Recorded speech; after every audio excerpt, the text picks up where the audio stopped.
Okay, we are on our final section of chapter 1, and I want to try to drag this home real quick because we've gone through a lot this chapter, and it's been a lot of lectures, but I want to end on one final dialect that we can explore together just to settle in on this idea of how dialects are rule governed and the type of rules we follow, how some of them we learn innately and some of them we have to be taught. So we're going to quickly look at Appalachian English or Appalachian English. We'll talk about how it's pronounced in a second. But one of the reasons we're going to end on this one and we want to look at it is because it's often the most stigmatized American English dialect that we have. And if you've heard of it, you've probably heard it called hillbilly English. And so there's a lot of negative language attitudes surrounding this dialect. And we want to look at it from a linguistic standpoint real quick, just to finalize some of our thoughts on these sociolinguistic concepts that we've learned. Again, when we're talking about a dialect, we're talking about a form of language that's used by either a specific region or a specific social group. My PowerPoint's a little messed up, apologies. But when we talk about dialect, we're talking about at least three things. We're talking not only about accent, like car and ka. We're talking about lexical choices, so pop and soda and Coke, and also grammar. That could be she doesn't know him, she don't know him. Those are grammar choices. So when we talk about dialect, we're talking about all those things. A couple things to remember about dialects and the ones we've spoken about. Not everyone in a region or social group is going to speak that dialect, okay? Just because they live in Texas doesn't mean they speak like a Southerner, all right? Another point to make, though, is some people can speak the dialect of regions or social groups they do not belong to. I like to give my brother as an example. He's in his 30s now, but years ago, he was a 14-year-old Caucasian boy living in rural Colorado. And I remember having people ask me, for people as in other, teenagers, a bunch of ignorant people, right? Ask me, why does your brother sound black? Okay.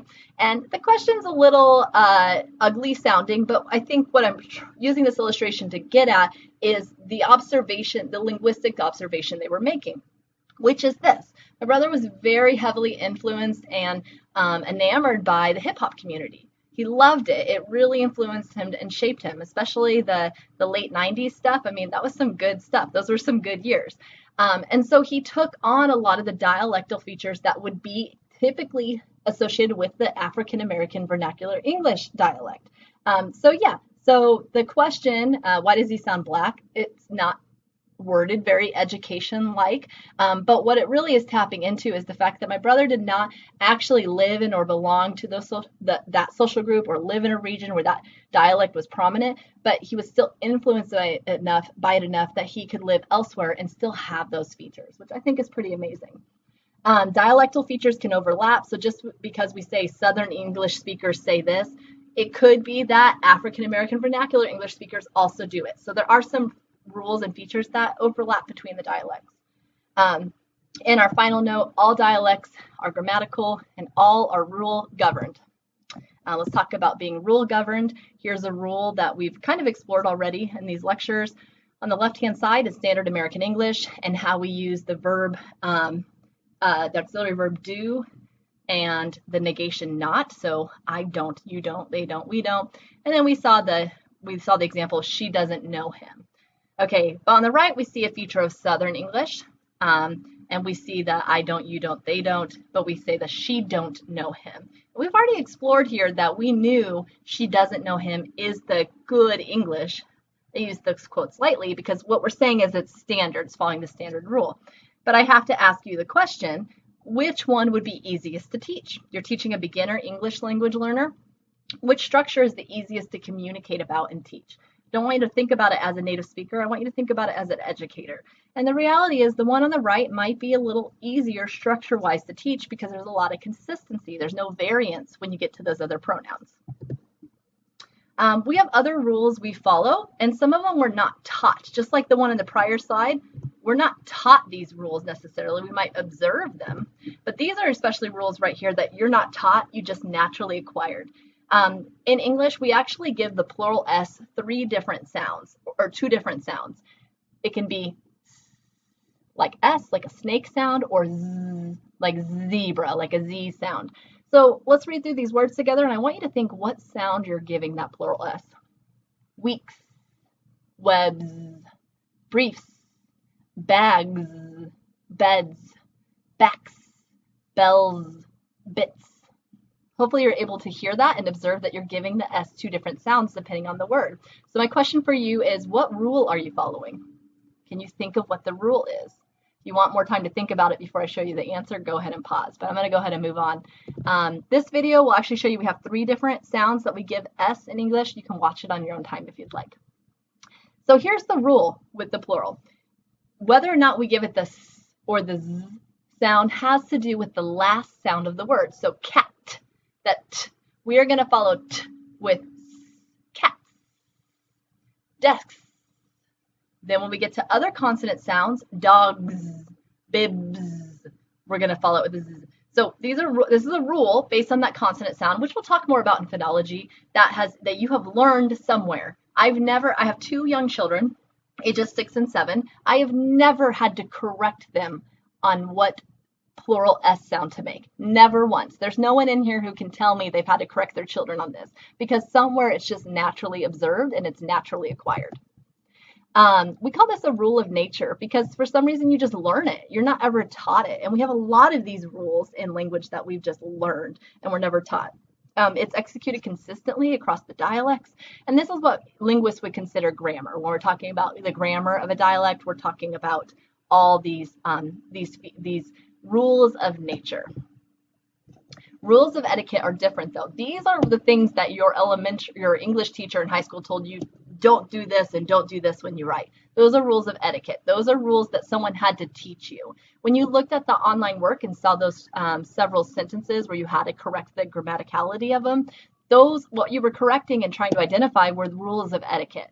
They aren't innate to you. Someone had to teach you that rule. And not only did someone have to teach you it, you have to be consciously aware of that rule in order to apply it. So that's different than a language's grammar. That's just rules of etiquette. Grammar to a linguist is everything that's naturally acquired. Let's switch our focus to Appalachian English real quick. It's considered a regional dialect, and you can find it in this region of the United States. One thing to clarify that I said in the beginning is just because someone lives in a region or belongs to a social group doesn't mean that they have to speak that regional dialect or the dialect of that social group. Not everyone in this region speaks Appalachian English, but you will find the majority of the speakers of that dialect in this highlighted region in the red. The question is it Appalachian or Appalachian? Okay, and there's actually a correct answer, but the correct answer is dependent on your dialect. So I saw this really funny comment someone left on someone's post about this dialect. So there was an article about Appalachian English, and this person responded to that article saying this: "Dear Elizabeth, I am a hillbilly. I live in a very country-filled area in extremely sparsely populated western Kansas. However, Kansas is not on that Appalachian area. I can smell a phony a mile away.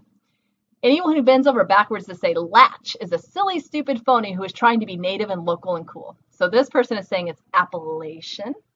Real people who really are genuine and authentic don't act like silly little children and don't try to sound in or cool. They pronounce words the way all real people learn to pronounce them in grade school. I recall the same silliness when everyone in Washington, D.C. said he began to speak like an Arkansas hillbilly when Bill Clinton was president. It was embarrassing then. It's still embarrassing now. Caleb Boone. Okay, I have to share this because it's super interesting from a variety of things that we've covered.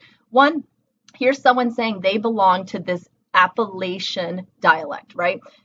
For whatever reason. They live in western Kansas, which is rural, but it's not technically in the regional area. Maybe they grew up there. I don't know. Who's saying, no, if you're just trying to sound cool and in, then you're going to say it wrong. If you want to be in our social group, you should say appellation. Okay, so they're pointing out something we discussed, which is that covert and overt prestige. If you want to be in this social group, here's how you pronounce it. Okay. They're also pointing out a couple of, so this is super interesting because this is linguistic attitudes, a great example of the things we've covered this semester, or in this chapter. The other thing that's really interesting I want to draw your attention to is who decides standard American English. We talked about that. It's people in power. And he says something about when Bill Clinton was president, people started picking up the Arkansas hillbilly, rather a southern dialect to be more precise, when he was president. And that's true. it's very true that whoever the president is does have influence and power over what is acceptable or considered prestigious language. I don't remember if Bill Clinton's dialect influenced cultural language, but it most likely did, because that happens again and again, and we've seen it with past presidents too. So there's a very interesting post by Mr. Boone, definitely full of a lot of language attitude, not for the positive, I would say. I'm going to play about 30 seconds of this just so you can hear the Appalachian accent or dialect. Said accent, dialect. If you want to watch the whole clip, you can return to the PowerPoint and watch the video. Let me play about 30 seconds for you. Willard Watson is an old moonshiner, and he calls his brew Mountain Lightning. A pint is enough, and a pint is just about too much. If you drink a pint of moonshine whiskey and you won't know where the sun went down or where it come up, she'll get you where you couldn't get the wall with a handful of beans. Well, Ray and I has been growed up in the mountains. Ray was raised right here, and I was raised not too far from over across the hill there. Okay, so Appalachian English characteristics. This picture is actually in your textbook. I've also isolated it as a separate file. When you go to access the PowerPoint, you'll see it as a file there. But let's just talk real quick about some of the features that make this dialect unique. Some of it's in the vocabulary, because part of dialect is lexical choices. Some of these you might recognize, such as the use of fixin' to mean about to. I'm fixin' to go to the store. I'm about to go to the store. Some of these are completely new to me. So instead of saying popcorn, saying caps, that's new to me. But here's some unique features of this dialect, and you're going to see how some of these features, a couple of them, are also used in Southern English. So we have that dialect overlap. We have accent difference, so phonology, that sound difference. We got the vowel raising before the R. So instead of saying for, we'll say fur. I'm going to the store. I'm fixing to go to the store for milk. Okay, instead of for milk. The intrusive R, so instead of washer, we'll say washer. And then that word final O changing to ER. So instead of potato, we might say potater, tomato, tomater. Or they've even truncated it more to tater and mater. So some really interesting accent phonological differences in this dialect as well. And then we've got some of our grammar differences, such as using, there's a thing called irregular verbs, and those are verbs that don't end in ed. We'll learn more about that in syntax, but look at that first example. I will drag you to the store. I drug him to the store. Drag and drug, okay, so that's the present and the past tense, but it doesn't take ed. In this dialect, they add the ed to those verbs. So I will drag you to the store. I dragged him to the store. So it's rule driven. With all irregular past participle verbs, they add the ed, which is kind of a little easier than standard American English if you think about it. So they have a couple different morphological and syntax differences that make this dialect really unique. So we had, in this dialect, there's a lot of negative beliefs, okay? They call this mountain speech or hillbilly language. It's seen as lazy and grammatical, but as you can see from some of the items I just showed you, there are some features in it that actually exist in our Southern dialect as well. So is that how we view each other? Probably not. But the thing we want to drive home is that everything is rule governed, okay? So here's standard American English. I was home, you were home, he, she, it was home. Okay, and Appalachian English. I was home, you was home, he, she, it was home. Okay, so let's take a look real quick there at those differences. If I said you were home or you was home, you would probably tell me that you were home sounded more grammatically correct. And it is correct in standard American English and maybe in the dialect you speak. But in Appalachian English,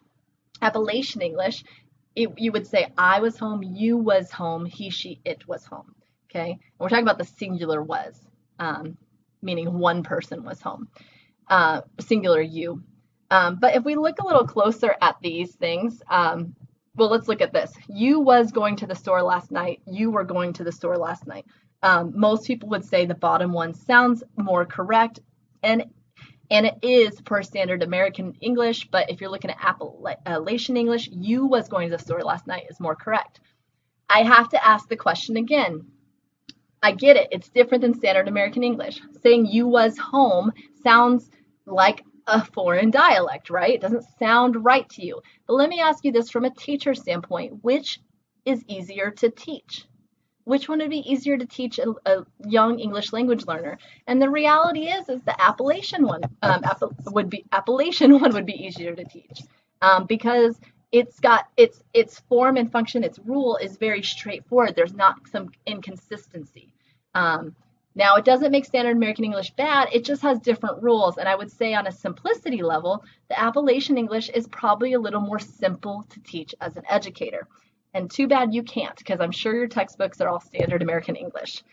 So with that knowledge and with which one seems more correct, now that we've looked at the pattern on this slide, which one seems more correct or more easy to teach? Probably the first version. So we're already kind of defeating some of these myths that Appalachian English is this uneducated language. It's actually full of rules, just like other dialects are.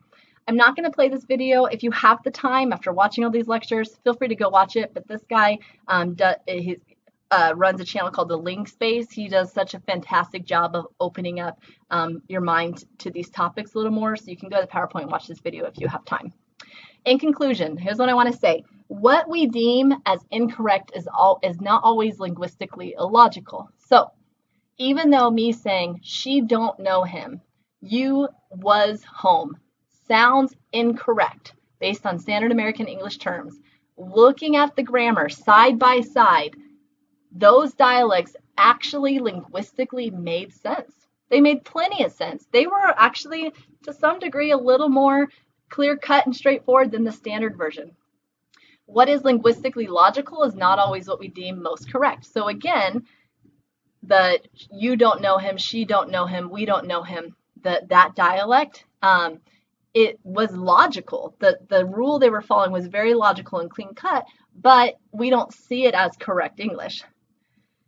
So correctness, though, ending on this note, it's not always dependent on linguistic logic. Okay, so who's saying what language is correct is not linguistic logic. It's basically people of power deciding what the good version is and what the bad version is. But the bottom line is every dialect has rules. Everything is driven by a grammar. There's not one dialect that's lazy or uneducated. They are all rule driven. And those who are educated and take the time to educate on these topics will know that and can lift these linguistic prejudices that we have in our society. Linguists take the position that no language is better or worse than any other dialect. So here's some important terms you've learned in Chapter 1. If you need to go back to study these, keep these in mind with you as we move forward. These last couple minutes here with you, I want to just throw some questions your way. So these are questions on practice TEA exams. They're real questions I've come across. And I'm going to show these couple to you because I'd like you to think about it. And I am going to give you the answer after I introduce the question. So if you want time to think about it to yourself, pause after I read the slide, okay? So here's a couple example TEA practice questions that show you how you might come across this content on your exams. Which of the following is the best example of an error in sociolinguistic competence? Okay. A, an ELL, English language learner, doesn't know the word for highway and describes it as the big road where there are lots of cars. B, a native English speaker asks an ELL where the ELL was born. The ELL responds, I come from Europe. C, an ELL wants to borrow a pen from the teacher's desk and says, I need this while taking it. Or D, an ELL wants to say watch out for the curb, but produces the sentence watch out for the curve. Okay, if you want to think about the answer before you hear it from me, go and hit pause. Otherwise, I'm going to break it down for you right now. Okay, the answer. The answer is C. An ELL wants to borrow a pen from the teacher's desk and says, I need this while taking it. Remember, sociolinguistics is the study of society and language. And we weren't really studying grammar. We looked at grammar through the lens of these dialects, but not for the sake of studying the grammar. We were looking at it to study to defeat these attitudes, these negative attitudes we have about dialects and anything that's not standard, right? Okay, so let me tell you why C is the answer, then we can quickly discuss why the other ones are not the answer. C is the answer because is it polite to go up to your superior and say, I need this, and take the pen and walk away? Would you do that to your teacher? No. You might go up and say, may I borrow a pen? But there's a social gap, sociology, right? Sociolinguistics, a societal gap from understanding our culture and applying the language to it. So for an ELL, a language student to say, I need this, and just taking it from the teacher, it's not competence. They don't have a lot of awareness of how language and society meet in our culture when they do something like that. So that's within the topic and the realm of what we've been discussing. And that might be that style shifting we talked about, how we'll change commands to assertions. Shut the door versus can you shut the door? Okay, we style shift depending on who our audience is.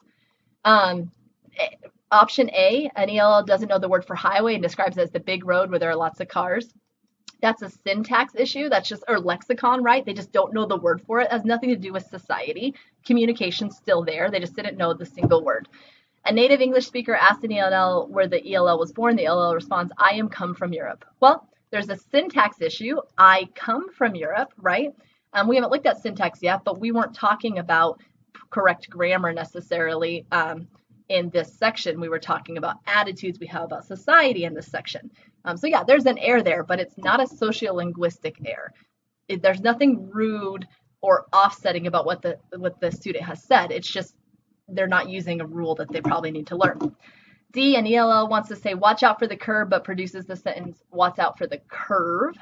And that's a sound error, so that has to do with phonology. So again, not touching on any, those A, B, and D don't touch on any sociolinguistic problems.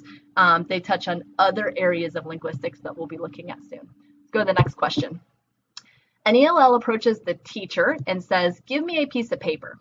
The ELL's utterance is best characterized as an error in what? Article usage, word order, register, or conjugation. I'm going to go ahead and tell you the answer, but pause if you want to think it through yourself. Okay, so the answer is register. Remember, I use the word style shifting and register the same way. So give me a piece of paper. Would you say that to your teacher, or would you say, may I have a piece of paper? Again, this has to do with that style. Who's your audience? What are the social rules of the society you're in? Article usage, that would be like, give me the piece of paper, give me an piece of paper. Those are our articles. There's really not an error with what the student said. Word order, literal order of the words is correct. Give me a piece of paper. And conjugation, that would be like give or gave, right? Paper, papers. So we can, give and gave are the example there. So that's a syntax issue, but we don't have any errors there. It's clearly register is the answer. I think this is our last one. People across the United States use a variety of terms to refer to sugary flavored carbonated beverages, including soda, pop, and soft drink. Which of the following best identifies this occurrence? A, code switching, B, dialect variation, C, language register, or D, jargon. Go ahead and pause if you want to think through the answer. I'm going to tell you in just a second. Okay, the answer is dialect variation. We have used this, I've used an example almost in every lecture, right? Pop, soda, Coke. It's one part of studying dialect, accent, lexicon, and vocabulary and grammar. Code switching. We know this isn't code switching because I told you code switching is switching between two full different languages, like Spanglish. Language register. That's not, when we talked about style shifting, it was to be, to not have any stigmatizations or stigmatizing, right? In that group, we might shift because of our audience, okay? But the key word, if you look above, people across the United States use a variety of terms. We're not talking about why they're using it. We're just saying across the United States, there's this difference, which brings us back to dialect variation. And D, jargon. We haven't talked about the word jargon yet, but that would be like field-specific language, like someone who does movie editing knows the term like cut or clip or fade, zoom in, zoom out, right? Terms that are specific to a field. Educators like us know the word TEA, ESOL, ELL. So these are jargon terms because of our industry. Okay, that was my last practice question for you guys. We're going to do more of these throughout the semester. And just so you know, when it comes to final time, any of these questions like this, I always include in the final. So they're worth considering and studying, because any of these TA example questions I will put in the final, and I will cover them with you in class like this. All right, let me know if you have any questions.